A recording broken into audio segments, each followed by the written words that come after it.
former Formula One racing driver Michael Schumacher. Michael Schumacher. One of the greatest drivers of all time. Greatest driver in Formula One history. In critical condition. The Formula One legend, Michael Schumacher's catastrophic skiing injury. They're reporting on that tragic ski accident to the town of Albertville in the French Alps. And we can say that he is fighting for his life. Millions of fans, hundreds of magical moments, the second most race wins in F1 history, the most title wins ever in the sport. Michael Schumacher. This man was the epitome of a rags to riches fairy tale. From the first time he sat behind the wheel of that 1991 Jordan to his last win in China in 2006. Michael never stopped fighting, never stopped winning. He took Benetton to the top, he put Ferrari on his back, he conquered the world. This was a man who had outraced his limits. He had won all there was to win before retiring, and yet he could not quite stay away from the track for long. He made his return in 2010 with the Mercedes F1 team for a short and somewhat sweet farewell before finally hanging up his gloves in 2012. All those who had followed him throughout his career were glad to have been a part of his story. Arguably the greatest racer of all time, Schumi was a blur on the track. He had blink and you'll miss him kind of speed. From the town of Herd to the top step of Interlagos, the man called Regenkönig had won battle after battle, weathered every storm, beaten every challenger. But then, just a year after his retirement, he would be thrown into perhaps his toughest ordeal yet. And it might this time even be forever. December 29th, 2013. On a bright and beautiful morning in Maribel, Father Michael and son Mick were heading down the popular Combe de Solier route down the snowy French Alps. Michael was well known for his skills on the racetrack, but he was also pretty good on the slopes. He had always been assured and reliable on the snow, and yet, that day, he decided to go off the beaten path. He did not know that an unseen danger lurked beneath the thick layer of fresh snow. 11 a.m. Michael Schumacher, upon noticing the daughter of one of his friends in trouble, left his designated ski trail to help her. 11:02 a.m. Schumacher skied about 20 meters into deep snow, where he encountered exposed rocks in the area. 11:03 a.m. While navigating the challenging terrain, Michael Schumacher struck a partially covered rock, leading him to lose control and catapult 10 meters head first into a boulder. The impact caused Schumacher to be thrown into the air, with the right side of his head landing on another covered rock. Michael had been wearing a helmet, but that wasn't enough, as the helmet shattered upon impact. The German's head was bleeding profusely. The situation was gut-wrenching. 11:07 a.m. Assistance arrived in the form of 2 ski patrollers 4 minutes after the accident, during which Schumacher remained conscious but showed increasing incoherence in his words and actions. He was overwhelmed, agitated. He was not responding to questions. He showed spontaneous movements of his 4 limbs, but he was not in a normal state. 11:15 a.m. A helicopter rescue team arrived at the scene and quickly embolished Schumacher. A crucial 12 minutes had now passed since the horrendous accident. 11:53 a.m. The airlift arrived at the Moutier hospital, but seeing as the situation was more severe than initially thought, the German was transferred to a specialist trauma unit in Grenoble. 12:30 p.m. Upon arrival at Grenoble Hospital, doctors revealed that Schumacher was in a coma and required urgent surgery. Mr. Schumacher was taken to the hospital centre in Grenoble yesterday.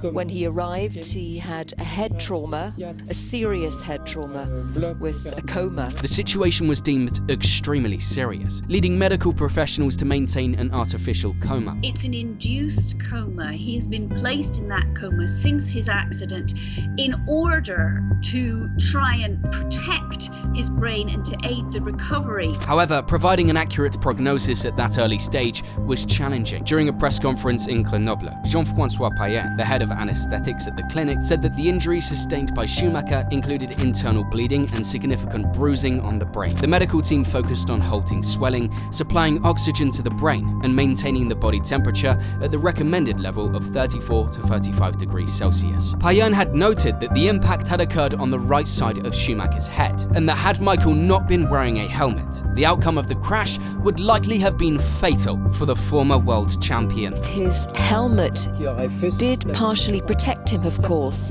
Somebody who wasn't wearing a helmet would have certainly died. The hospital was under tight security, allowing only trusted visitors like Schumacher's wife Corinna, daughter Gina Maria, and son Mick, as well as close family friend Jean Todt, to visit. Professor Gérard Salin, a brain and spine injury expert and a close friend of Schumacher, performed a second surgery on a hematoma on the left side of his brain. Many feared for his life. Gina Maria and Mick wondered if they'd ever hear their father's voice again. Michael was a fighter. We had seen it on track. We had seen it throughout his life. This would not put him down. Against all odds, Schumi survived both surgeries, but remained in critical condition for several weeks, leaving his family and friends anxiously waiting for signs of recovery. Slowly and carefully, he had emerged from a deep coma induced by doctors. A medically induced coma becomes necessary when there's a risk of life-threatening brain swelling, which can compromise blood supply and cause further damage. It's very common in patients who have severe head injuries to be put into a pharmacological or medically induced coma. Once a patient has sustained a severe head injury, their brain is very vulnerable to further damage. And sometimes that damage is because of progressive swelling of the brain, sometimes from other causes. Once Schumacher's brain swelling had reached its peak, the induced coma treatment was gradually withdrawn. However, even after the induced coma ended, he remained in a natural coma. Whilst there had been a real lack of news surrounding the German champion's recovery, a sudden news break arrived out of nowhere, and it gave us all that glimmer of hope we were begging for. Michael Schumacher had emerged from the coma. Soon after, a journey of rehabilitation commenced at Lausanne University Hospital, where he devoted himself to healing and regaining strength. Finally out of hospital, the news that Michael Schumacher is now continuing his rehabilitation at home is certainly good for his family. When the news of his accident broke to the generic public, there was a global outpouring of grief and support. Understandably, the public wanted more detail. He was our hero. He was someone most of us had grown up idolizing, seeing him win race after race, championship after championship. He was our childhood. But Michael was also human, and his wife Corinna stood firm on ensuring his and their family's privacy. Corinna and Schumacher's manager, Sabine Kem, had seen a lot of attempts by individuals that had been trying to find out what state Michael was in. I've been told by the security that a guy, a man, somebody who they said were a journalist, turned out to be a journalist, pretended to be a priest and pretended he needed to go to Michael. They saw him, they understood that it was apparently not a real proper priest, but a journalist, and they took him out. Despite the challenges, the family remained resilient, standing united against attempts to unveil the details of Michael's condition. And that meant that some people saw an opportunity to make money. In June, 6 months after the fateful crash, an executive from the helicopter air rescue company involved in Schumacher's transfer faced accusations of attempting to pilfer his medical records. This unscrupulous individual allegedly claimed to peddle the sensitive information to various European media outlets, attaching a hefty price tag of $54,700 to the stolen files. French prosecutors traced the IP address responsible for the theft back to Rega, Switzerland's primary air ambulance operator. Prosecutors from France and Switzerland were able to trace the alleged theft back to the air rescue executive, who was quickly caught and imprisoned in Zurich. But the next morning, hours before his scheduled court appearance, officers discovered the man's lifeless body hanging in his cell. Authorities did not provide the man's name, age, or nationality, and there were no signs that he was mentally disturbed or suicidal. Kem, resolute in protecting Schumacher's privacy, warned of legal consequences if the stolen medical file saw the light of day. The threat ensured that the notes, clearly pilfered, never became public knowledge. A year later, the Schumacher family would narrowly avoid another potential breach of their privacy. An unidentified friend with access to Schumacher's home managed to capture an image, intending to peddle it to European media for an exorbitant $1.1 million.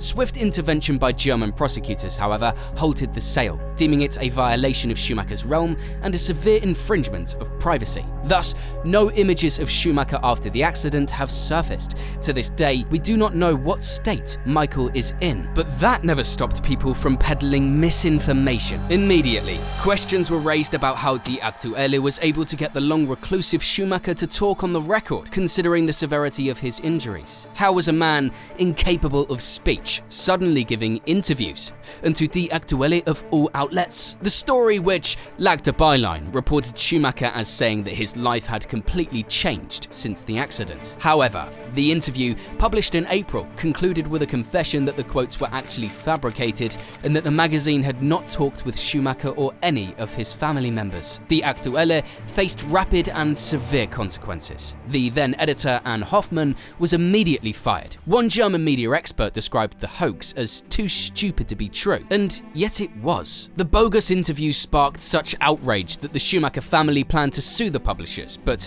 eventually backed out, presumably to avoid media attention. And who can blame them? There were even whispers back in 2018 suggesting that Michael's wife, Corinna, had orchestrated a secret move to a mansion in Mallorca. This narrative gained momentum in 2020 when Elisabetta Gregoracci, ex-wife of Flavio Briatore, Schumacher's former boss at Benetton, said on Italy's Big Brother about how Michael was communicating, but only non-verbally. Schumacher's family, manager and reliable sources vehemently denied them. The strict privacy controls enforced by Corinna and his inner circle have kept the details of his health well guarded.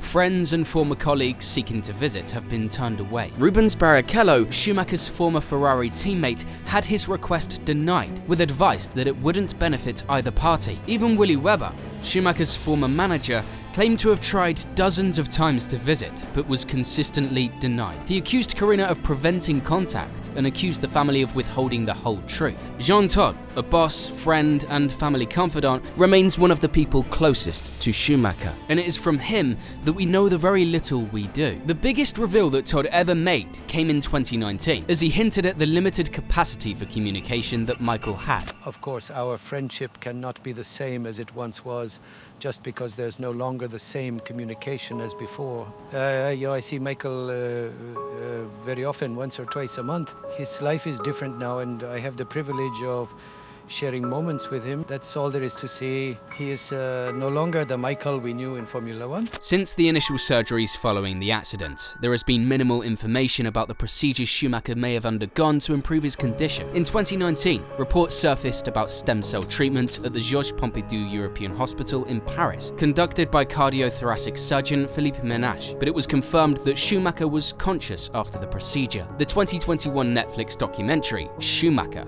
offered a rare glimpse into Corinna's thoughts and feelings. I miss Michael every day, but it's not just me who misses him. It's the children, the family, his father, everyone around him. Everybody misses Michael, but Michael is here. Different, but here. He still shows me how strong he is every day. I've never blamed God for what happened. It was just really bad luck. All the bad luck anyone can have in life. The absence of Michael, however, did not mean that the Schumacher name did not take center stage in the world of Formula One racing. Mick was still around, and he had always planned on taking up the Schumacher mantle. After the accident, Mick became the most visible member of the family, choosing to follow in his dad's footsteps and become a race car driver. The new generation Schumacher did really well in Formula 3 and Formula 2, and then he got his chance to drive for the Haas team in Formula 1 for 2 years. But things got tough for Haas, and they let him go after the 2022 season. Even though he wasn't racing, the Mercedes F1 team, which his dad helped start, kept him as a reserve driver. Now he's even getting ready to race for the Alpine team in the 2024 FIA World Endurance Championship. Mick hasn't just raced though, he has also honoured his dad in special events. He drove his dad's old cars in shows and even wore his dad's racing gear. People say that Mick is a lot like his dad, even though he wants to keep his dad's private life private. Mick has shared some sweet stories about their relationship. I always want to compare myself to the best, and my father is the best. He's also my idol. I'm pleased if I can compare myself to him. In the documentary, Mick talked about how he wished he could talk to his dad about his racing career. Since the accident, of course, these experiences, these moments that I believe many people have with their parents are no longer present, or to a lesser extent. And in my view, that is a little unfair. I think me and Dad, we would understand each other in a different way now. And that is where my head is most of the time. Thinking that would be so cool, I would give up everything just for that. It is heartbreaking for his family, and inevitably the mind asks the question, will we ever catch a glimpse of Michael Schumacher in public again? Looking back at the first 10 years after the accident, it seems very unlikely. Those wishing for news about the racing legend's health or a clear update are likely to end up disappointed. In November, the family's lawyer, Felix Dahm, explained why they've been tight-lipped about Schumacher's health. They thought about giving a final update on Michael's health, but Dahm pointed out that there wouldn't have ever been an end to it. They'd have to keep giving regular updates, and the media would keep asking for more and more, as they always do. Dahm admitted that the lack of information leaves Schumacher's dedicated fans without answers, but he argued that the true supporters would understand the family's need for privacy. I most certainly am in agreement with that. There's a bit of hope from Todd, though, one of the few besides the family to regularly see Schumacher. I hope the world will be able to see him again. That is what he and his family are working towards.